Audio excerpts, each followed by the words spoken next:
Hey guys, what's going on? Joel, aka Professor Headwreck, coming back at you with a brand new video. Real quick disclaimer actually.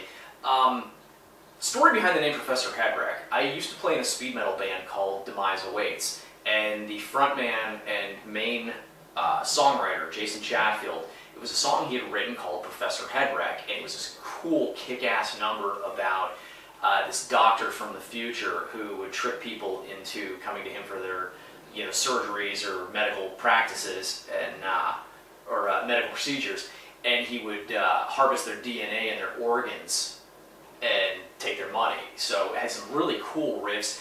If you get the chance, I mean, go ahead and look up Demise Awaits on YouTube. There's still some of our stuff up that's on there. We disbanded a few years ago, but there's still some videos up there. So if you get a chance, check it out.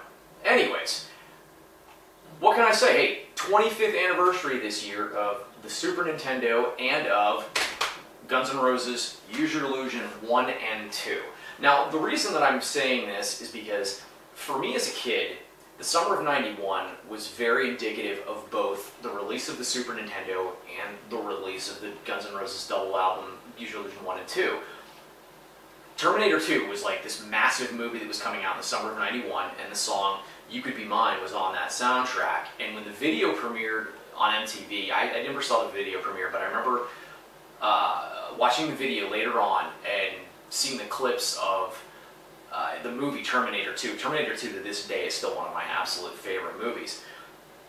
But there's all these different memories that I have of that summer, and two of them being literally Guns N' Roses release and the release of the Super Nintendo.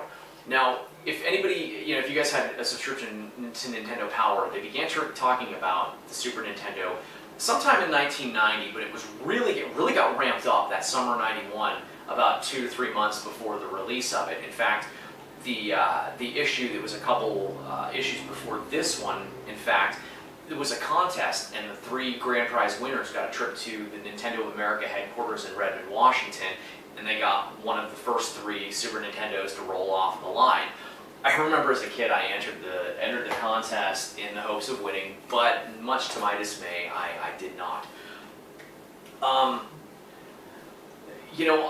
The thing with both Use Your Illusion 1 and 2 and the Super Nintendo, for the entire first year, when the Super Nintendo was released in August of 1991, clear until the end of 1992, there isn't a single Guns N' Roses song that I don't equivalate with, that I can't pair up with a Super Nintendo game.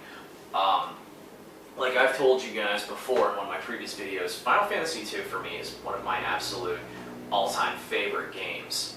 It actually is my favorite game. The memories that surround this game are so ingrained in, I don't want to say ingrained in who I am, but whenever I put this in and I play it, I'm always transported back to the winter of 1991, and it reminds me, all I can think of is my best friend Mike Keebler and I playing this game and eating those red strawberry candies, and I think of the Guns N' Roses song "Don't Cry." I think of their cover of "Live and Let Die." So whenever I hear those, I'm transported back in time and think about playing this game. Another fantastic game that I have so many great memories, The Legend of Zelda: Link to the Past. Whenever I play this, whenever I hear the opening theme, whenever I hear the dun dun dun dun dun dun dun dun dun dun, when I hear that orchestral music, I'm always thinking about the summer of 1991 with my then, actually we're still friends actually to this day, Tony Rosada. We would spend the night at his house, and we would play this for hours, exploring the dungeons, looking for the Master Sword, trying to find our way in and out of the light, dark world. But when I think about that, I think about the Guns N' Roses song "November Rain." It was so huge; it was everywhere the summer of 1992, and whenever I hear that song, think of this game. I also think of Street Fighter 2. Street Fighter 2 was released that summer too, and it's just one of those games that, like, once I played it, I couldn't stop. But there was Also a lot of other songs in between that too. I mean, whenever I play like Super Castlevania 4 or Pilot Wings, I always think about the Guns N' Roses songs Estranged or Locomotive or Shotgun Blues, because I got, of the two, Use Your Illusions 1 and Use Your Illusion 2, I got Use Your Illusion 2 first. So for me, all of the memories are really surround, you know, that particular album. So,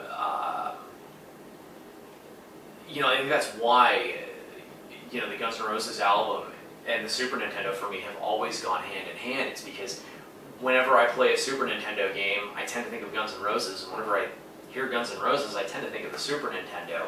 I just think that they were two phenomenal things that came out that year that were had such a big impact on me. And while I'm not the biggest gamer anymore, I'm a collector, and I have a PlayStation 4, and I'm kind of the weekend warrior when it comes to the gaming. But for me, I love to get the old stuff because it's not so much about the game. It's about the memories. It's that time machine that takes me back. It's what can make me 14 years old again. And it may sound cheesy and it may sound hokey, but that's the way that I look at it. And that's why I wanted to call this Guns Gaming and Growing Up, because for me, that whole year of 91 into 92, you know,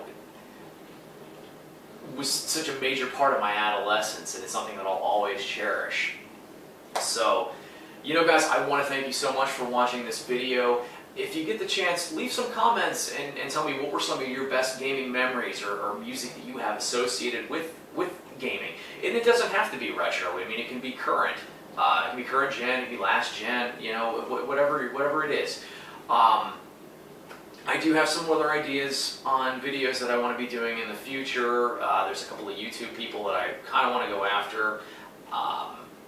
I'm not one for online debates, but there's some people that have posted some videos that are just absolute bullshit. I'm going to call bullshit on it. So, once again, thank you guys so much for sitting through this video. If you like, to paraphrase or actually to quote Omar Isuf, if you like the video, make sure to like the damn video. So, you guys have a great day and take it easy.